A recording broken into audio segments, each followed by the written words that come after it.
sua Bíblia, 2 Reis, capítulo de número 2.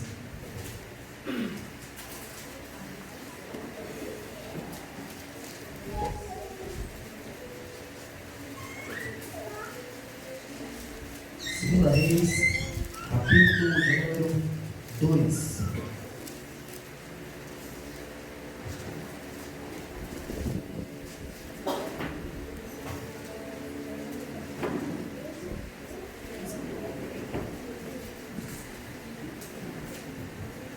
Quem encontrou, diga amém. Amém. Glória a Deus.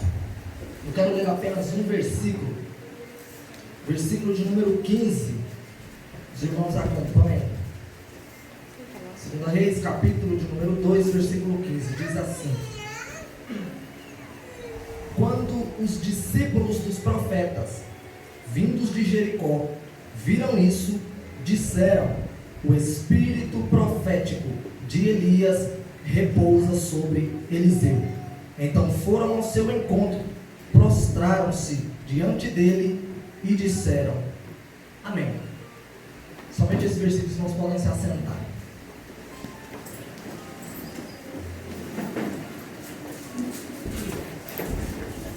Eu estou muito feliz nessa oportunidade que eu tenho de estar aqui, e principalmente porque eu pude sentir a presença do meu Pai nessa noite. Teve mais alguém aqui que sentiu a presença do Senhor? Ele ainda está em nosso meio. Ele não foi embora. E eu quero ser breve aqui nas minhas palavras, para não enfadar os irmãos. Esse texto de 2 Reis que nós lemos é um texto bastante conhecido por todos. Certo.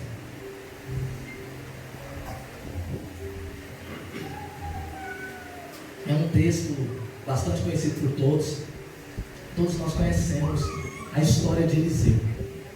Eliseu foi um rapaz, um jovem, que decidiu ser diferente. No seu tempo, decidiu fazer a diferença.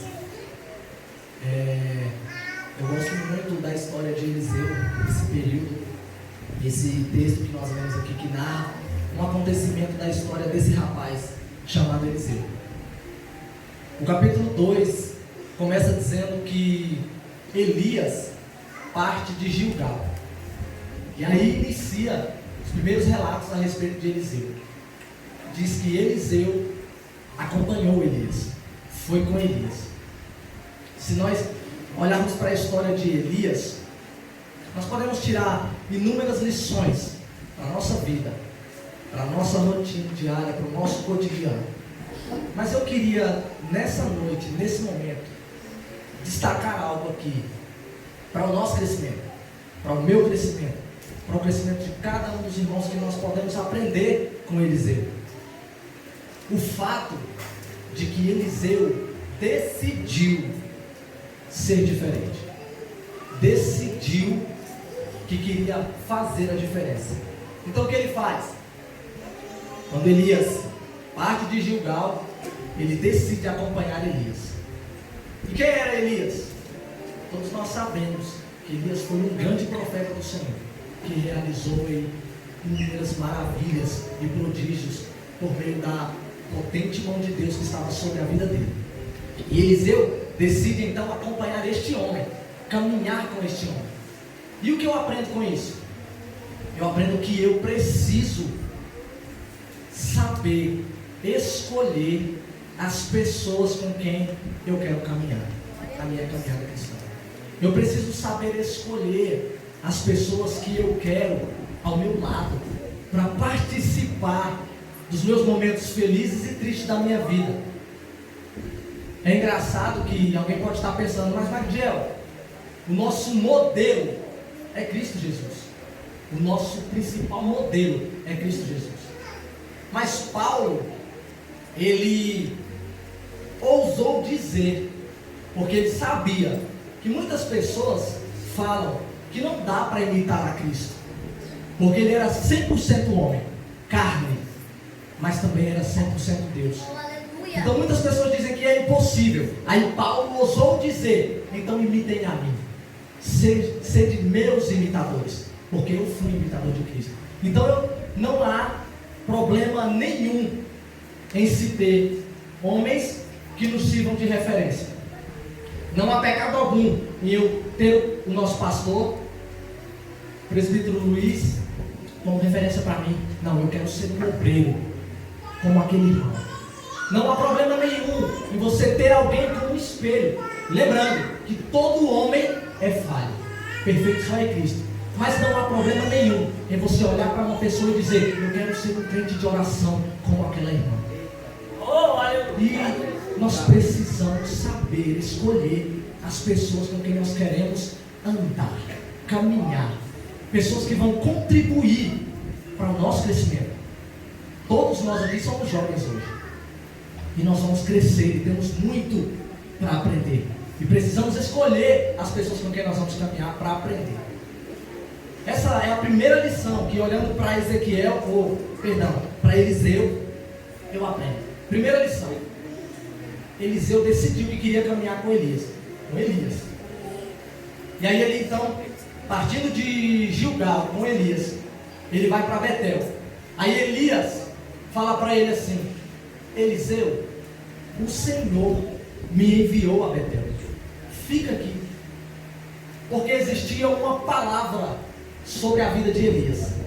Deus havia dado uma revelação, revelado a ele que ele não experimentaria a morte, mas ele seria arrebatado, seria transladado para a eternidade e não passaria pelo vale da sombra da morte, como descrito no Salmo 23 pelo salmista. Então existia já uma palavra sobre a vida de Elias, de que ele não morreria, de que ele seria transladado para o céu. Então ele olha para Eliseu e diz: Eliseu, fica aqui em Gilgal, porque o Senhor me enviou a Betel. Aí Eliseu olha para ele e diz: juro pelo Senhor e pela tua alma que não te deixarei. E a história conta que os dois foram juntos para Betel.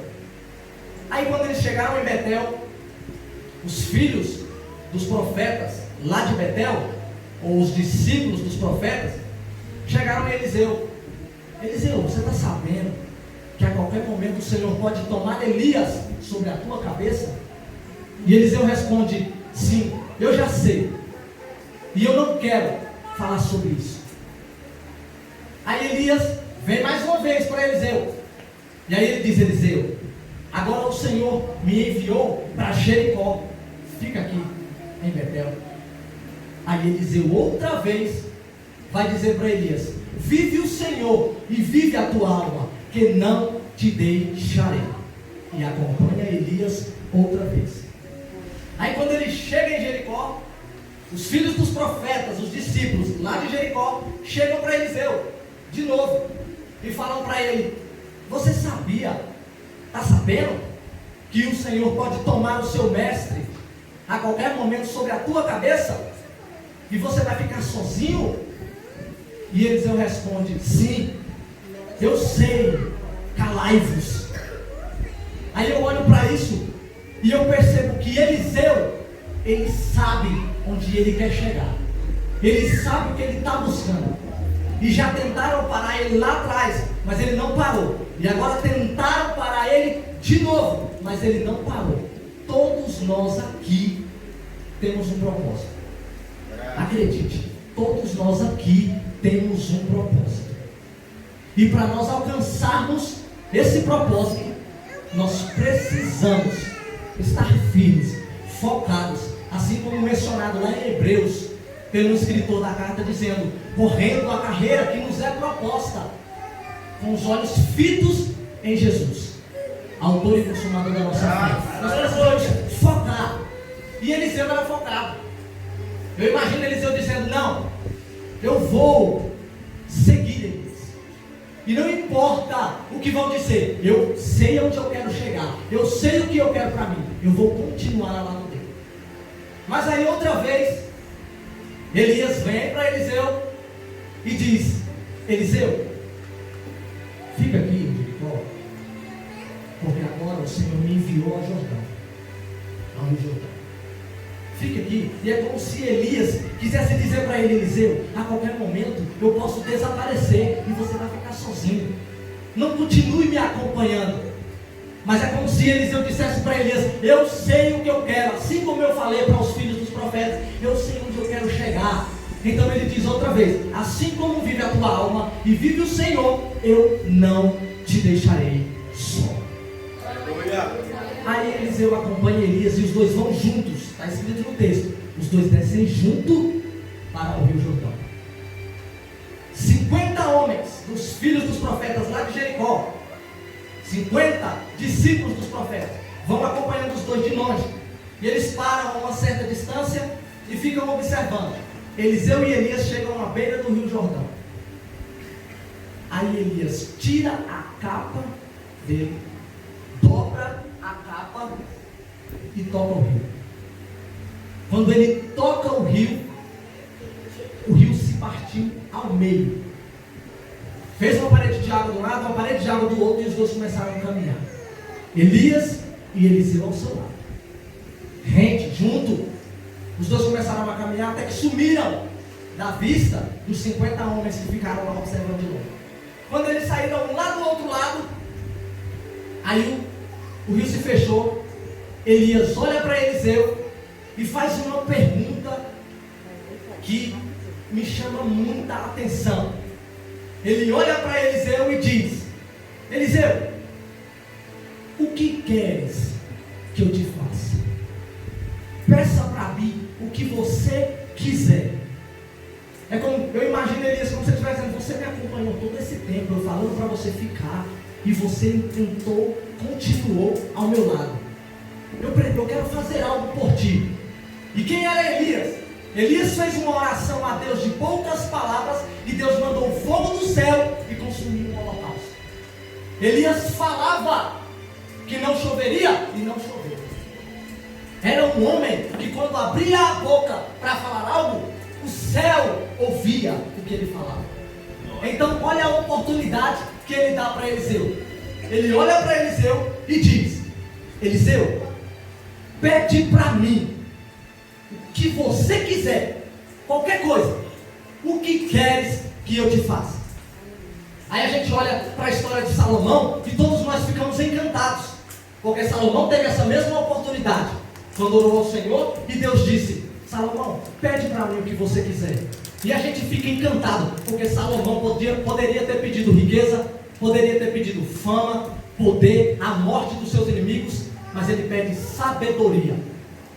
Sabedoria. Aí nós olhamos para a história de Salomão e ficamos impressionados com a atitude dele. Mas eu vou falar a verdade, eu me encanto com Eliseu quando eu leio essa passagem e vejo Elias, o profeta Elias, olhar para ele e dizer: Eliseu, fala para mim o que você quiser, pede o que queres que eu te faça.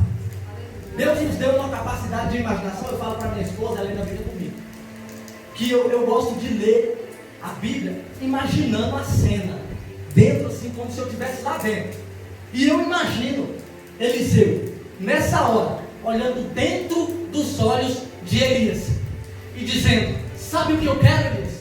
Por que é que eu estou andando todo esse tempo ao seu lado e não te deixei só? Sabe o que eu quero? Eu quero porção dobrada do Espírito que habita em ti. Uma certa vez eu fui convidado para uma festividade de jovens e eu fui, entrei, sentei, uma igreja simples, humilde, bem pequena. Tinha um grupo de jovens lá, era uma festividade de jovens, eles receberam uma oportunidade para cantar e foram todos para frente, uniformizados, organizados. Aí começaram a cantar o hino, e o hino falava assim: renovo, o que eu quero é renovo, para te sentir de novo, renovo. Irmãos, quando eu ouvi, quando eu olhei para aqueles jovens cantando esse hino, o meu coração se encheu de uma alegria sobrenatural, que eu não pude conter as minhas lágrimas, e eu comecei a chorar como uma criança. Mas por que, Magdiel? Era só um hino, era só um conjunto de jovens cantando um hino qualquer. Queridos, no mundo de hoje que nós estamos vivendo, os jovens são bombardeados de todos os lados. O mundo vem tentando com a tecnologia, com tudo quanto pode para arrancar um jovem da presença de Deus. Aí você e eu, nós entramos por essa porta num culto como esse hoje e olha para essa juventude, louvando ao Senhor. Isso é te encher o coração de alegria. Quando você olha para esses jovens cantando, louvando, adorando a Deus, Deus derrama da sua glória no meio da igreja. Se o meu coração se enche de alegria e eu não consigo conter as minhas lágrimas, imagina como está o coração de Deus. Olha para essa juventude agora. Imagina a alegria do coração de Deus, olhando para esses meninos, olhando para essas crianças que cantam para Ele, adorando a Ele. Imagina, eu ouvi da boca de um pregador algo. Ele falou assim, ó: a juventude de hoje está morta. E ele generalizou, falou: as igrejas estão mortas porque os jovens estão mortos. Ele chegou a dizer que por causa da frieza dos jovens, a igreja poderia não ter um futuro e Cristo teria que voltar logo. Mas eu estou sentindo uma graça de Deus tão grande aqui, um revestimento tão grande da autoridade de Deus aqui, que eu abro a minha boca para dizer que eu não concordo com Ele. A minha geração não vai morrer. A minha geração não parou e não vai parar. Ela vai continuar marchando e a igreja não vai morrer. Porque aqui tem jovem que ora, aqui tem criança que busca o Senhor. Eu abro a minha boca para dizer que ele está errado. A igreja ainda tem jovens cheios do Espírito Santo de Deus. A igreja não vai parar por falta de jovens? Não. Olha aqui. Olha aqui. Estava a Corinha louvando ao Senhor. Isso alegra o coração de Deus. Aí Eliseu olha para Elias e diz: eu quero porção dobrada do Espírito que há em ti. Aí Elias olha para Eliseu e diz: coisa dura pediste. E se Eliseu perguntasse por quê? Talvez Elias responderia: porque o que você está me pedindo não pertence a mim, vem do céu, vem de Deus. Essa unção, esse poder vem do alto. Homem nenhum pode dar e também não pode comprar. Vem de Deus. Aí Elias faz uma prova e diz: Eliseu, seguinte, se Deus permitir que você esteja ao meu lado comigo, quando Ele me tomar para si, então que assim seja. Mas se Deus não permitir que você veja eu subir, então não será. Eliseu concorda. Aí a história vai nos contar que eles começaram a caminhar e conversando. Enquanto eles caminhavam, conversando, o céu foi rasgado por um carro de fogo, com cavalos de fogo. Veio, separou Elias de Eliseu, e Elias subiu ao céu como num redemoinho, e subiu, e sumiu. Só que a capa dele caiu, e Eliseu tomou a capa dele. Aí Eliseu nunca mais viu Elias. Ele volta para trás e dá de frente com o Jordão de novo. Aí o que ele faz? Ele pega a capa de Elias, que tinha ficado para trás, e toca o rio novamente. Aí ele vai clamar e dizer: onde está o Deus de Elias? Nesta hora, a Bíblia conta, não sou eu que estou inventando nada aqui. A Bíblia conta que o rio se abriu novamente. Dessa vez, Elias não estava lá, foi só Eliseu. Isso era Deus confirmando a graça derramada sobre a vida dele. Está vendo, Elias, como ele queria. Aí Eliseu começa a atravessar o rio. Aí lá do outro lado, estão os 50 homens lá, os 50 discípulos dos profetas, observando de novo, o rio abriu. Mas eles ainda não estão enxergando Eliseu. E Eliseu vem caminhando, passando pelo meio do rio. Quando de repente, eles começam a enxergar: uai, está vindo um homem só. Será se Elias? Talvez ele esqueceu alguma coisa e veio buscar. Em um determinado momento, sai Eliseu da ponta e o rio se fecha. Aí eles entenderam que Eliseu estava só, vem Eliseu andando sozinho e dessa vez não está com Elias. Aí eles vão olhar e vão dizer o que nós lemos aqui. É o Espírito que estava em Elias, agora habita em Eliseu. Agora está com Eliseu. A unção que estava em Elias, agora habita na vida de Eliseu. O texto conta que eles correram, se prostraram aos pés dele, porque reconheceram uma autoridade que estava sobre a vida de Elias e agora está sobre a vida de Eliseu. Eu escuto algo, nós escutamos muito, que a juventude é o futuro da igreja. Mas sabe qual é a verdade? É que o futuro da igreja são as crianças. A juventude da igreja é um presente. É um presente. Deus quer usar os jovens. Não é daqui 1 ano, não é daqui 10 anos, não é daqui 50 anos. Deus quer usar jovens. É hoje. A obra necessita de jovens. É hoje. Deus vai levantar do meio dessa juventude pregadores da sua palavra, que vão pregar a palavra de verdade. Vai levantar cantores, pastores, missionários, que vão fazer a obra lá fora. Vão saquear o inferno e povoar o céu. Sabe quem vai fazer isso? Os jovens. Os jovens da igreja vão fazer isso. Por quê? Porque existe uma palavra sobre eles. Existe uma profecia de que eles serão usados por Deus e eles profetizarão. Eles terão sonhos. Jovem não é o futuro da igreja. O futuro da igreja é as crianças. Os jovens são presente. Então, jovem, se você se colocar na presença de Deus, decidir ser um jovem diferente no meio desse mundo corrompido, tenha certeza, Deus vai te tomar pela mão de uma forma tão poderosa que você mesmo não vai acreditar. Há uma obra muito grande para ser feita ainda. Jesus Cristo virá buscar a sua igreja, mas ainda há muitas vidas lá fora que serão salvas. E Deus conta comigo e conta com você. Aleluia! Deus está nos chamando para voltarmos aos seus pés.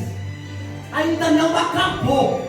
Ainda não acabou. Ainda tem muita terra para conquistar. Muita alma para a igreja ganhar. E eu quero, nessa noite, que Deus colocou em meu coração, é dizer para os jovens: se preparem.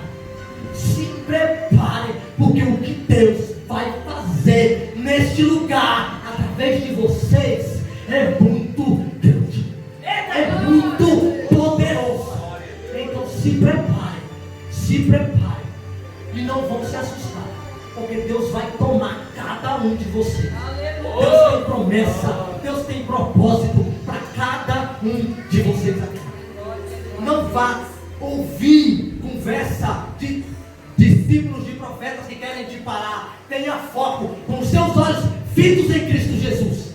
E você vai chegar lá. Você vai alcançar a promessa e vai cumprir o propósito que Deus tem para a sua vida. Amém? Eu quero agradecer por essa oportunidade. Vamos ficar em pé. Eu queria fazer uma oração.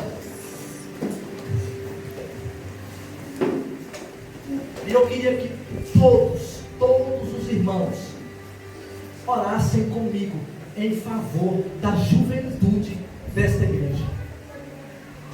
Amém? Vamos orar?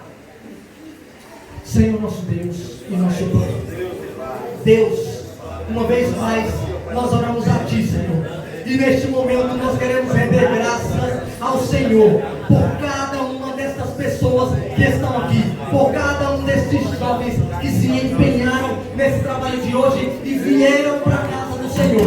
Deus, eu quero neste momento, unindo a minha voz com a voz de todos que estão orando ao Senhor em favor destes jovens, pedindo que o Teu Espírito Santo possa visitar o coração de cada um agora, Pai, trazendo aquilo que eles necessitam. Aquele que precisa de consolo, que seja consolado nesta hora, Pai. Aqueles que precisam de cura, que sejam curados nesta hora. Pai, eu quero pedir que a graça do Teu Espírito Santo de Deus seja dispensada sobre a vida de cada um dos Teus filhos, de cada um dos Teus irmãos que estão aqui, Pai. Deus, eu quero pedir ao Senhor que o Senhor venha dar graça à liderança da nossa igreja, à liderança dos departamentos e a cada um dos irmãos que se encontram presentes aqui nessa noite. Em nome de Jesus, Pai, nós oramos a Ti. Amém. Graças a Deus. forte, onde Deus falou. Pode sentar-se um pouco. E Deus falou, Deus bradou, usando eu o servo do Senhor, um homem ungido de Deus, e que nós jovens vem com um coração aberto. Deus quer operar, mas abre o coração, que nós somos o presente, como ele falou. Somos o presente. Se nós somos o presente, Deus quer nos usar. Então deixe Deus usar e Deus vai pra cá no meio da igreja. Amém? Eu agradeço essa rica oportunidade. Desde já, eu quero passar para o homem de Deus, para o nosso pastor, dar os avisos finais do tempo do culto nesta noite. Aleluia. Quem pode glorificar a Deus? Glória a Deus. Eu quero pedir para toda a igreja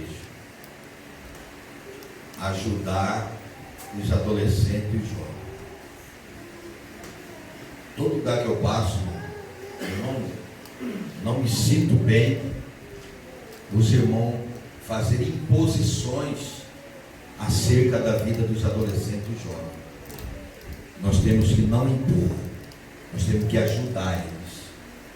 Nós não temos que falar mal deles, pelo que às vezes eles praticam.